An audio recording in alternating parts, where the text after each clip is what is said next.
Marquis, bonjour et bienvenue à la librairie Dialogue. Bonjour, merci de m'accueillir chez vous. Merci à vous pour En passant, je venue. trouve que c'est un super beau nom pour une librairie. Ah, merci beaucoup. Dialogue, vraiment. Alors vous venez aujourd'hui nous présenter Le jour où je me suis aimée pour de vrai, un joli roman qui vient de paraître aux éditions La Martinière, dans lequel vous nous contez l'histoire de Charlot, un petit garçon qui cherche à dessiner et représenter Lego. Alors avant tout, comment est né ce roman et qu'est-ce qui, pour vous, a été à son origine ? J'ai envie de dire que ce sont toutes les personnes que je soigne depuis 30 ans, parce que je suis médecin et je soigne des personnes qui souffrent. Et je me suis rendu compte qu'il y a une grande partie de cette souffrance qui était associée à l'ego. Et maintenant, je crois profondément que toute personne qui s'intéresse à la souffrance humaine va finir par se questionner à propos de l'ego. Il y a une belle histoire racontée par un moine bouddhiste. Enfin, c'est quelqu'un qui raconte cette histoire au sujet d'un moine bouddhiste. C'est un homme qui marche sur une route et arrive face à face avec un moine bouddhiste. Et il se dit, enfin, je saurai ce qu'est le bouddhisme. Alors, il pose la question au moine, dites-moi ce qu'est le bouddhisme. Et là, il s'attend à une très, très longue réponse. Et le moine lui répond, c'est très simple, pas d'ego, pas de souffrance. Pas d'ego, pas de problème. Alors, quand j'ai entendu cette histoire, je me suis dit, il faut absolument creuser la question de l'ego. Et là, je me suis dit, ce serait bien intéressant que ce soit un enfant qui se pose la question.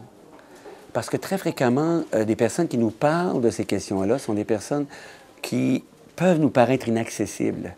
Je donne comme exemple un homme que j'admire, mais profondément, qui est Mathieu Ricard, qui travaille beaucoup à apaiser la souffrance humaine, qui construit des écoles, qui construit des cliniques de santé, etc.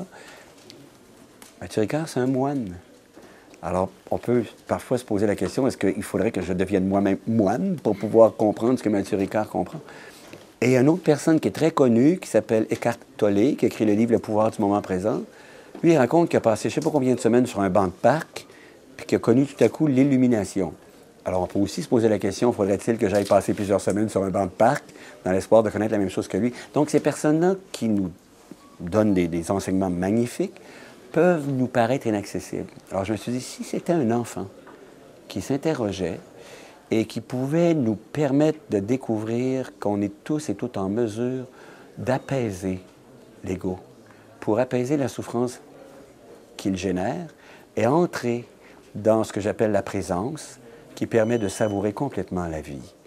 Alors, c'est pour ça que j'ai choisi un enfant qui traverse des épreuves, mais au bout de chaque épreuve, il y a toujours la lumière. Toujours. Et puis, il finit par découvrir que quand l'ego s'apaise, l'amour apparaît. Alors voilà. Alors, dans l'avant-propos de votre livre, vous soulignez l'importance de la connaissance de notre ego, en écrivant notamment que l'exploration de l'ego constitue une urgence sans précédent. Et vous nous y proposez également une première définition de l'ego, à savoir, l'ego est un oignon. Oui. Alors, est-ce que vous pouvez nous en dire plus? Ah oui, absolument. L'ego, je réponds ça partout maintenant, l'ego est un oignon, parce qu'il y a un processus dans le cerveau qui s'appelle le processus d'identification, qui construit sans arrêt des pelures identitaires. Alors, un oignon, c'est fait de plusieurs pelures. On s'identifie sans arrêt à toutes sortes de choses chaque jour. Je donne un exemple très simple.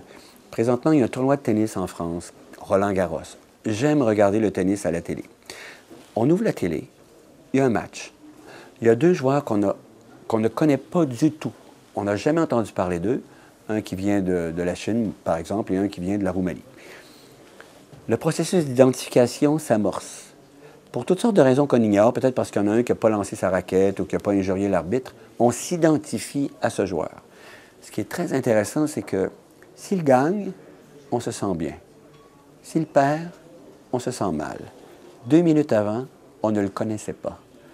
Et c'est fascinant comme phénomène.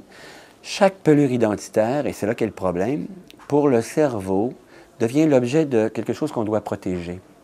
Parce que le cerveau ne fait plus la distinction entre la perception d'une menace à la survie et la perception d'une menace à l'ego.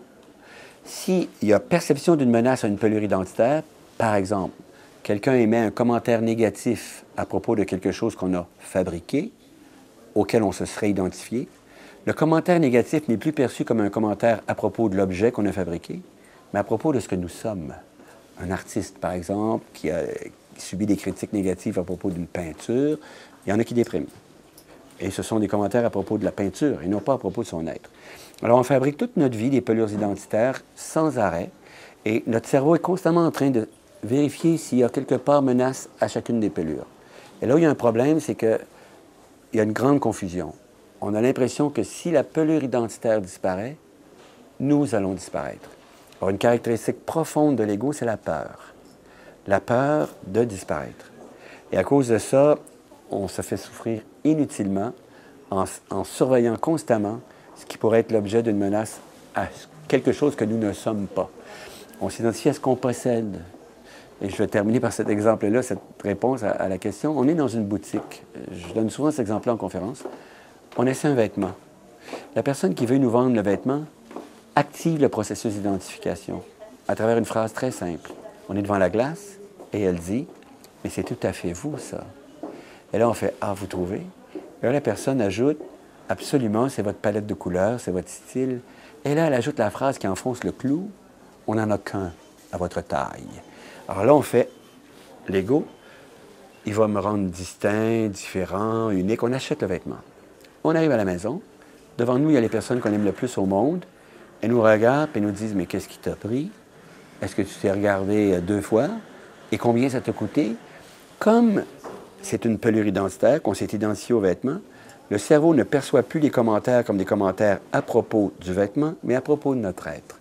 Et là, il déclenche la réaction de lutte ou de fuite, réaction très primitive associée à la survie. Et on dit des choses du genre « Vous ne connaissez rien à la mode, bande d'ignards. » 10 minutes avant, tout allait bien. Et là, à cause de l'achat d'un vêtement, il y a un conflit qui apparaît. Biologiquement, hein, c'est important. Circule l'hormone, le cortisol, l'adrénaline, etc. Et c'est ça la problématique de l'ego. Et c'est ça que je voulais illustrer dans le livre.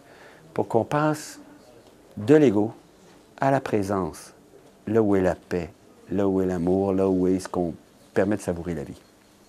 Alors, dans votre roman, donc, alors qu'il a 9 ans, Charlot va demander à sa maman « Qu'est-ce que l'ego ?» Et peut-être qu'elle n'est pas la mieux placée pour lui répondre. Donc, sa maman, c'est Maryse Dubonheur, c'est une éminente neuropédiatre qui semble avoir un ego très fort. Est-ce qu'on peut dire que ce personnage pourrait être représentatif de notre société où on a l'impression que l'ego a une place immense et qu'il faut le développer pour trouver sa place? J'adore votre question pour une raison super simple, c'est que je la trouve parfaitement alignée sur ce que nous vivons socialement actuellement. Il y a un philosophe montréalais qui s'appelle Charles Taylor qui a écrit dans un livre que le plus grave problème de la modernité, c'était la montée du narcissisme, donc l'activation de l'ego. Entre autres, beaucoup parce qu'on a axé notre société autour d'une réussite associée à l'image qu'on a dans ce monde. Plus je vais recevoir d'attention, plus je vais être reconnu, plus j'aurai l'illusion d'avoir réussi ma vie. Je dis bien l'illusion, enfin, ou l'impression qui en réalité est une illusion.